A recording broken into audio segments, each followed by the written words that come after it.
Somebody quit Love Island? I give Kelsey Mike's badge of shame and we review everything else that went down yesterday here on AfterBuzz TV. You're tuned in to AfterBuzz TV, the ESPN of TV talk. Now, let the buzz begin. Ha! Second time's a charm for my intro. What is up, everybody? It's Thursday. We are back right here in studio talking Love Island. You know how we do it every single day. I am your host, Mike Thieling. Guys, we're going to talk about everything that happened in yesterday's episode because CBS still hates us. We're going to talk about everything that happened, and we have a quick fun news update. But first, I have to introduce my partner in the booth. Today it is Jen. Hey guys! What is up? Now, Jen, Ryan previously has now one-upped you guys because he did appear on camera. Oh, wow. See, that needs to be me next time. Okay. Done. Locked in. Confirmed. Guys, how are you all doing? Thanks so much for hanging out in the chat. I see you guys. Rebecca, as always. Meg, Jenna, Osayue. I see everybody who's always here. Amy's probably here too. Really appreciate you guys all hanging out with me here today on a nice Thursday as we talk about the insanity that went down in Fiji yesterday. Let's jump right into it, guys. Of course, we left off with a cliffhanger. It's going to be a recoupling, and the girls yet again get to choose. Still don't know why. It still seems unfair to me. But the girls get to choose this one, and let's just run through it really quick. Super easy, and I would venture to say most of this was extremely obvious. Caro picks Ray. Elizabeth picks Zach. Isada picks Yaman. Alexandra picks Dylan. Emily picks Weston. Ooh, new girl. And Kira picks Jared. Weird pick. So, the big news of all of this that I absolutely hate, I can't stand from the bottom of my soul, is that Kelsey decided to quit. Hate it. Terrible. Stupid move. And also, very selfish. Let's break this whole thing down. Kelsey is upset that Weston has gone and found a better partner. She says she's not upset. She says she's really cool with it. I don't buy it for a second. Because if Weston finds another girl and he likes her and she's not able to couple up with any other guy, then Kelsey's out of luck, right? She's going to get booted off the island. So instead, she decides to just quit. I hate this move for a couple reasons. For one, come back to reality in the reality show. This is a game. We're playing for a cash prize. I know it might not necessarily be the number one thing that you're thinking about, but it's important and it's big. And why give up the opportunity? That's one, for the money, right? For the prize. Two, ostensibly, most of the people going on this show are actors, models, and other people trying to gain some notoriety. Let's not get it twisted. You guys watching me right now, I know you guys are smart. You're just as smart as me. We know that these people want some fame. Everybody going on reality shows are trying to advance their own career or at least get their Instagram numbers up. So why would you leave and throw away that opportunity? Three, if we actually think for a second that potentially she could find love, the next guy that walks in could be the love of her life. Why throw away the opportunity? Yet again, doesn't make any sense. Four, number four, she leaves one of these guys out in the dust because of the fact if she doesn't couple up, that means one of the other guys that's left doesn't have anybody to couple up with, and they're going to get dumped from the house too, as we see happens. So that also is a little bit selfish. Why not say to Tone Loc or Eric, hey, I'm going to pick you. It's just a friendship thing. You know, otherwise we're both going to be dumped out. So let's see what happens. That's completely within the rules of the game. Just say, let's see who the next people are that comes in. It could be our perfect match, and we deserve that opportunity. We went all the way to Fiji. We've spent, 20 some odd days or whatever without drinking. We deserve a shot at love, and the next people to come in might be ours. So this decision is terrible. 360-degree view, however you want to look at it or slice it, it's dumb. There's no reason to quit like this. It's like if any of you guys watch me on Survivor, you will hear me rant about people giving up, people quitting. Like just this past season, I know we got some Survivor fans in the chat, so I'm going to go off on a tangent for a second. This past season, when Reem stayed forever, Keith and I forget the cute girl with Tourette's, when they quit Edge of Extinction, Why? For what reason? Reem got to go to she was the first one voted off. She got to go to the very end. Quitting on reality shows makes no sense unless there's some crazy thing going on at home or somebody is sick or you really need to get out of there. Let me see what you guys are thinking, because obviously I'm lit up and I obviously have very strong opinions. Okay. Jenna says Kelsey is so fine, surprised, but then again, she only had her eyes for Weston. That's true, but everybody only had their eyes for somebody until the next person came in. Look at Gaiman, look at Cash, look at Kira, plenty of them, right? Meg says Kelsey was sad, so I don't blame her for wanting to leave, but I think she should have asked the girls who they were choosing and pick one of the leftover guys. 1,000%. Or by the time it was, time for her to pick, she was really near the end, guys. So it was pretty obvious who the other girls were going to pick. Give them guys a chance. Exactly right. Meg says Kelsey was from Delaware too, so maybe not looking for much fame. Don't get it twisted. Everybody on these reality shows moved out to LA pretty much after they tried to make a go at it. And why not? They might as well. They got some notoriety. They might as well jump on it and capitalize it. I'm about it. I'm all for it. Just like if I got any gamers in the chat right now. Jen, this is going to be a big tangent day. Got it.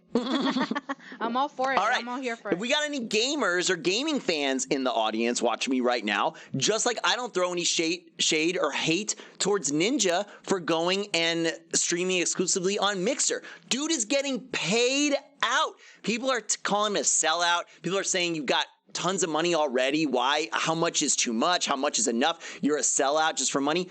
Guys, Fortnite is not going to last forever. None of these games are. His streaming career could be over as soon as Fortnite isn't famous or popular anymore. And if he's not into the next game that's really popular, some new kid could rise up. Dude needs to grab as much money as he can right now. I'm about it. I'm completely about getting on that opportunistic train. So she really, really, really should have stayed. What else are you guys saying? Jenna says, yes, TJ on the challenge would have ripped Kelsey a new one for quitting. Yup. Rebecca says, I know you hated what Keith and the other girl left on Survivor. That was the worst. Kate says, there may not be any more guys coming in this late in the game. Maybe didn't want to get stuck with Eric or Tone. Maybe there's no more guys coming, but who cares? Why not take the opportunity? Maybe Tone actually is a great guy. She only had eyes for Weston. So maybe one of these other guys, including some of the other guys there, including possibly Weston, maybe they still are a good match. Maybe she could. I don't know what that accent was right there. Was that a little Chicago that came out of me? I don't know. Maybe they were a good match for her and she had a shot. Like, just go for it. I don't get it. Made no sense. Let's check in. Osayue says, so to me, it was not a coincidence that the new people had their eyes on certain people. That makes sense. I also find it interesting that new people never link up with each other. That seems strange to me. Anyway, Kelsey quits. She's out. Tone Loke, we barely had time to get to know you or meet you, so we'll just keep going with Tone. And Eric, who we know, super alpha, super straightforward, right in there. Obviously, it didn't work out for him. So maybe he's going to reevaluate how he goes about coming at women when he gets back to LA, or sorry, he's from Canada. So then let's see what we got. Kira discusses this was my note. Kira picking Jared basically means she ditches Eric, ditches her opportunity with Weston, and ditches her opportunity with Emily, which is what we all wanted to see in the twist and turn realm. We really wanted to see that kind of strategy play out, and whoa, no one was expecting that. It would have been really interesting. Then would two guys have been able to couple up just as friends? Interesting. That would have been really fun. But of course, no. She picks Jared, which I thought was just completely strange and out there. I didn't get that pick at all. She might as well have stayed with Eric, who actually liked her and had a chance to get to the end. Jared is kind of a wild card for us right now. So I just thought it was weird that, Kira and Weston, they were all in kind of love octagons like we were saying yesterday. Just like Rebecca said, who's Jared? Exactly. Who's Jared? We don't really know. Is it not Jared? Am I completely messing up somebody's name here? No, it's Jared. Yeah, it's Jared. He was one of the 3 new people that just came in. So random. So Weston cuddles up with Emily. Everybody goes to sleep. Okay, they're coupled up now, I guess. Emily, for me, I don't know. She is in college. We know she's going to go to law school. For me, she had a tough time picking. I'm not sure she exactly knows what she wants, and I think for right now, Weston was a safe pick for her. So I'm not sure. I know we don't have much time left, but I wouldn't be surprised to see her switch off again. I'm not sure. That's weird. Osaiwe says Kira is ambiguous, just like Cashel said. Yeah, it's weird. We don't really know what her game is yet either. It's a strange pick all around. We get a text, woo! Caro and Ray get to go to the Hideaway, woo, as voted on by the Islanders. What'd you guys think of this? Put in the chat what you guys thought. As soon as the text came over, Caro was like, me, I want it, I want it. Which I thought was a little bit strange because they are one of the newer couples. They're not very established. A bunch of our friends here, okay, let's see. Elizabeth and Zach have already had their time and their special date, right? Alexandra and Dylan around much, much longer. Don't they deserve a shot to go into the Hideaway? I just thought it was weird because they're a really new couple. They're not established, and they barely have made out or kissed yet, and they get to go on this special retreat. Whatever. Everybody was down with it, or at least they went along as to, yet again, not stir up any drama, which would be interesting for us to see. Please, drama, alcohol, anything. We need something to talk about, but they just let them go. Caro says, this was weird. Has anybody heard of this? Excuse me, not Caro. Kira says Caro can join, I believe it's the Do-Butts Society, which she was saying you can do everything except sex, do everything but sex. That was really, really strange. And just like Kate said, Carol already had a code name for feeling like sex called Apples.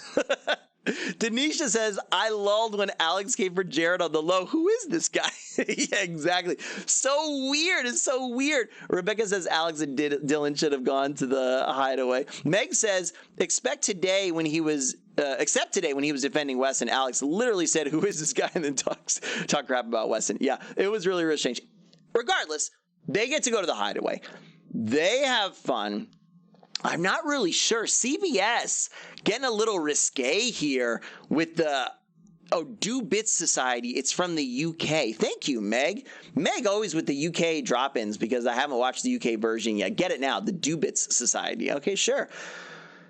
CBS, little risque. We saw Caro in what appeared to be the throes of passion there. I don't know what they are coming through with. Either way, we find out later that they did have sex, but that Caro didn't want to say it by name, but did say it, but somehow was being coy about it, but was broadcasting it on national television. So, yeah, you had sex. Good job, Ray. Good job, Caro. Congratulations. The dudes chat. There's more rain. As we found out, it's still the rainy season in Fiji. Perhaps producers maybe film this on a time when it's not raining constantly for next season. That would be pretty cool. What about Kira and Weston? She talks to Liz and Zach. There's all this conversation going on, and it's like so many people talking about Kira and Weston. But now it seems like they don't have the opportunity to get together. In fact, skipping forward a little bit, we had that super awkward situation where Weston just rolls up on Kira on the bed, starts talking like, how are you? She's like, I'm not good, bro, in her mind, because we like each other, but you're not willing to make a move, or the other girls are snatching you up and you're like going with them, even though you've told me you like me. And then randomly Emily comes through, and that's super awkward. And of course, Kira has to go and make some excuse about being dehydrated, even though all they've been doing is drinking water all day and night because there's very little alcohol on the island, and just to get out of there. We get a game. Producers, if you watch my show, listen to me, listen to the people in chat. Please make these games mean something. I want to love this. I want to be excited. On Survivor, we get immunity. We get luxury. On Big Brother, we get head of household. We get golden power of veto. Please. And these are your shows, so I know you know how to do this. Make the challenges mean something. The winner of the challenge should get to go to the Hideaway. The winner of the challenge should get to go on a special date. Why? I don't understand why this show throws these random text messages like, surprise, who got it yesterday? Surprise, Alex and Dylan have a date. Why bother? We have this game. It's a perfect setup. Let there be some kind of reward. What are you guys saying? Osayo says, what couple would not want to go to Hideaway? It's the place you can privately have sex. Obviously, yes. Rebecca says Weston doesn't know what he wants. I think that's true. He's bouncing around, and we see the struggle and the heartache when people go home. As manufactured as it might be, it's still there. Kate says producers also make Ariel host the games. Give her something to do. Why is Ariel, I hope I'm saying her name right, why is she the host of this show? She comes on recoupling days, but the contestants host every other aspect. Hey, guys, actually, no, just scratch that. Ariel is hosting perfectly exactly what she should do. You guys need to have me out to Fiji to host the competitions. That's really what has to happen. We have room for another host here. Fly me right out. I will make this show a lot more interesting. The challenges will get way more wilder and crazy if you got me hosting. It's going to be amazing. Thank you. Let's go. Kate says also make the winners of the games the order of picking during recoupling. That's a great idea too. The possibilities are endless. They're doing little challenges. Make it for a reason. Don't understand that whatsoever. We get the game. Duncan Love. Haha, just another play on the fact that you guys can't drink and get wasted. How much do you know your partners? And it's a weird game of, in the carnival, you get to throw the ball and dunk somebody, but for this, you're supposed to answer questions about your partner. I thought it was fairly boring. A couple of the highlights that I wrote down, Ray went to 8 proms, which means in high school, which means that every year he went to a junior and senior prom. Don't those girls care about that? Maybe not in high school, I guess. Everybody in the chat is freaking out about Weston having sex 63. So Weston didn't, exactly like Meg pointed out. Sorry, I'm getting a little puzzled here because I'm trying to read the chat too fast. Meg is right. He didn't have sex 63 times. He had sex with 63 women. So probably hundreds and hundreds and hundreds of times. Maybe some of them only once, but either way, it's not 63 times. It's 63 women, which is even crazier and would definitely make his partners on the island do a double take. Perhaps. I don't know. No judgment. Emily worked as a dominatrix. Do we see that? I kind of see that. And she said it wasn't crazy sexual. It was more just telling this guy what to do or whatever and trying to make some money. I can see it. I get it. Jared. Who's Jared? This is Jared. Jared is the guy who goes on Tinder dates and gets handcuffed to a girl's stripper pole in her bedroom on the first Tinder date. Guys, that's dangerous. Don't do that. That could be a serial killer. That could be their fetish thing. It could be Emily's client, doing a fetish thing where they kidnap you and chain you up to the stripper pole and then murder you. Don't do that on your Tinder dates. Be really safe, guys. Places where there's lots of other people. Meet up in safe locations. Don't go to the creepy dungeon is chained up and stuff on the first date. Not the first date. Maybe the second date, Jen. So we get done with this. I actually wrote in my notes, the game is over. And again, who cares? Because there is no repercussions or there's no rewards or there's nothing. So really, really weird. Let me check in with you guys super quick. Jenna, James, I knew guys who have had sex more than Weston, but agreed it's a lot. Sure, absolutely. Kate says, how had Weston slept with this many people? Mathematically, how's that possible? I mean, you put in work. You do. That's a lot of Tinder matches. Hideaway says the last few episodes killed Weston's reputation. It's really interesting, right? As we see the people interact more and more and more, it seems like a lot of you guys and a lot of the viewing public in general, their view of Weston has gone down. The view of Yemen went down really, really quick, and people really turned. Really interesting. People's view on Weston changed in 360. I think you mean 180, because 360 would be right back to the same spot. This episode made Weston look so bad, says Samuela. Yeah, it did not make him look good. So Emily says, talking about Weston, that things move really fast in here. Yeah, you got about a week left in the house. So if you guys are going to win this game, you got to move fast. Yemen is happy with Isada. Great. Ray says he's happy with Caro. Obviously, they just had sex. Things... This is really interesting. Did you guys catch Ray saying this? He said, things got interesting in the Hideaway. And then Yemen was like, yeah, like big upping him and stuff. And then Ray said, you know what I'm saying though, right? Yeah, dude, we get it. You don't have to be that blatant with it. It's pretty obvious you guys had sex. I just thought that was so funny that he actually thought that Yemen didn't know what he was talking about for a second. It's real obvious, my friend. Real obvious. Caro and Ray had sex. Fantastic. We get another text. Like I said earlier, Alexandra and Dylan have a date. Caro says of them, oh my God, they're making me want to get pregnant. Jen, you're a lady. Yes. Caro said that they were so cute that they made her want to get pregnant. And then the other girl said, what? And she said, it's a saying, like when something's so cute, your ovaries hurt. I've never heard this before. Is this a girl thing that I've just never heard of? I've never, ever heard that ever in my life. Guys in the chat, have you ever used this expression that it's so cute your ovaries hurt? It's so cute they're making you want to get pregnant. That's just, I think, Caro.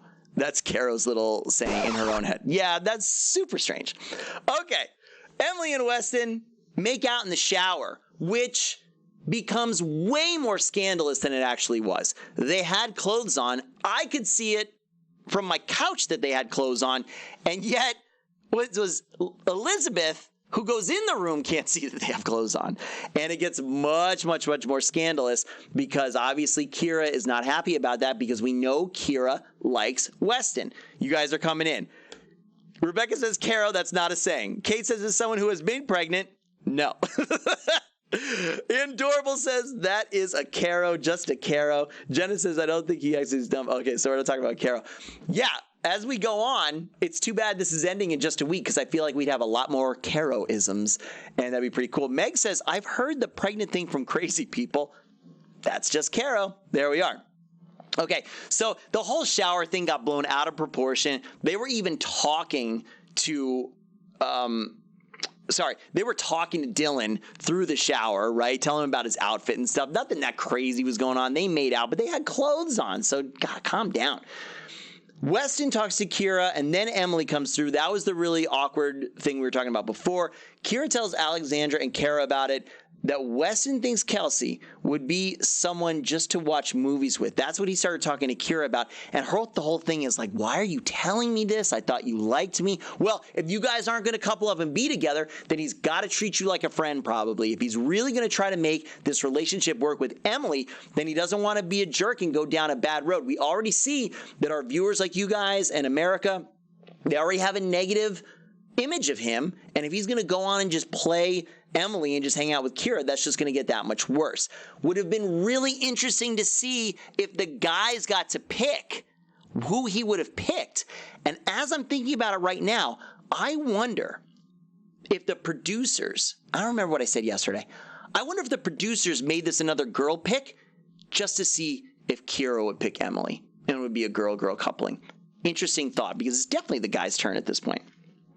Kira and Emily have a great discussion about liking women and dating women and what it's like they talk about lots of things, and if they had this conversation 3 days earlier, they probably would have liked each other even more and picked each other. And my head exploded from how many times they said I say it too, but oh my God, it was ridiculous.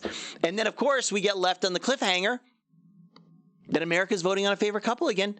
And come to find out, I never actually listened to the rules. It's only US and Canada who gets to vote. So the rest of the world, you guys, we had friends in here in Serbia. Doesn't matter, I guess. They don't care what your thoughts are on the best couples. But you guys get to vote. I know a lot of you guys in here are taking the time and you're participating on the app and you're voting. That's fantastic. And that's part of the reason the show is being as successful as it is. Let me see before we go into our fun, quick news here, what you guys are saying. Jenna says, you can't be dumb to get into dental school. Yeah, you can. Yeah, you can. You can be dumb to be a doctor. Absolutely true. Hideaway says, Ray and Caro make a perfect match for some odd reason. She has that baby talk and Ray acts silly at times. Hey, she needs to find the guy that's going to be cool with the baby talk thing because it doesn't look like that's ending anytime soon. And I couldn't put up with it. Denisha says, too bad the show is ending soon. The drama is just starting. Yeah, because at this point, now we learn who these people are. Their personalities are actually coming through because they've had the time to calm down, relax, and that lets them open up and actually be who they are rather than right off the bat on the show being on best behavior. I just said again. So that's why it gets more interesting. There's more people involved. People have made connections, but then they're breaking them. That's when it gets interesting. It's going to chop it off. The show's going to end right when it's starting to get good. Kate says, but isn't that what a couple will eventually do? He'll end up watching movies with Emily 5 years from now. Yeah, I I mean, that made me question, am I lame? I like to watch TV shows and movies and stuff with my wife. I don't need to go skydiving every day. Life is not always an epic adventure. Sometimes you're just lazy and you want to stay home and chill. Not a big deal. Meg says, Mike, this is what I was talking about yesterday. Kira being hesitant to date a straight woman. Let me see. You guys are talking out who you voted for. Rebecca voted for Liz and Eric. Kate is spoiling my fun news. Shh. Obsessed fangirl Liz and Zach are my favorite. Rebecca voted for Liz and Eric. Can you vote for two different couples? I wasn't actually sure. Off topic from Andorable, but completely on topic because it's completely right. Bring Katrina back. Yes, please. Bring Katrina back with some guys that deserve her. Let's go. Obsessed Fangirl says facts. Jenna was hoping Viacom MTV would take it from CBS and Warner's hands just because we want these guys to get lit and have a much better time. Much, much better time. That is, I mean, look, everybody's leading into it. Jen, just put up our fun special news right now. AfterBuzz TV News. The news is what you guys are already saying. CBS has officially renewed our version of Love Island USA for a second season. Now we can relax and get back to figuring out who will win the current season, says AfterBuzz TV Twitter. Guys, go and follow us on there. Obviously, we're excited for this. We love this show, and they can take a lot of our feedback from this show and many other places and actually improve on the season. Meg, next season prediction, longer season. Yep, if they get the ratings and the ratings are consistent enough, they're going to make it a longer season, no problem. Osaiwe says, Jenny James, not everybody who has a college degree or gets into a good school is necessarily smart. That's true. I went to NYU with a lot of people who were questionable on how they got in. Maybe part of that college scandal that recently went down. Yep, that should not have gotten in. Meg says, I voted for Liz and Zach. Amy says, Weston obviously isn't a fan of Netflix and chill. Yeah, bro, get with it. Osaiwe, for example, a lot of politicians get their kids into Ivy schools. Yeah, we don't, let's stay away from the scandal. Jenna says, I know I'm not shading a fellow brother, but I'm not shading a fellow brother who made it into dental school. I just personally don't think he's dumb, just naive. Yeah, I don't think he's that dumb. I mean, we're talking about Ray, right? Ray is the dentist. Yeah, Ray doesn't seem dumb or unintelligent to me. He seems fine. I actually didn't realize you guys were talking about until I really thought about it. He doesn't seem incompetent or anything to me. He just seems like a cool, chill guy who found this girl he likes, and she's obviously super attractive, and you know, you just got to put up with the baby voice. I don't know. I couldn't do it. Regardless, I'm so glad you guys came here. That's the end of yesterday's episode. We are left yet again on a tiny cliffhanger to see who America votes for, and we'll find out what happened. I know a lot of you guys know what happened already, but of course I can't watch yet. Either way, I'm so glad that you guys hung out with me. Let me give you guys all a shout out again for hanging out in the live chat because you rock. Rebecca, Meg, Osaiwe, Jenna, Amy, Obsessed Fangirl, Adorable, Jenna, Kate, Denisha, and everybody else that I missed because I can't scroll up. Thank you again so much for hanging out with us. We do this every day. I'm going to be back here tomorrow super quick because I left it out, of course. Guys, if you're watching me on YouTube, please subscribe to the AfterBuzz YouTube channel. Give me a big thumbs up. If you're listening to me on iTunes or any of the other podcasting services, please give us a 5-star review and leave some comments. I love shouting you guys out. Until tomorrow. Meg is posting some spoilers. I'm not going to look. We're going to do it all tomorrow from today. Until tomorrow, I am Mike Thieling. You can find me everywhere at Mike Thieling. And I'm pumped, guys. I will see you right here tomorrow. Have a drink. Cheers. Our founder, Keven Undergaro, and me, Maria Menounos, would like to thank you for tuning in to AfterBuzz TV. Remember, we're not just the first, we're the biggest in the world, and we're the only destination for all your favorite TV shows. Whatever you crave, we've got it. So go to AfterBuzzTV.com and check out our lineup. Buzz you later. The views expressed herein are those of the hosts only and do not necessarily reflect the views of AfterBuzz TV or its owners or principals.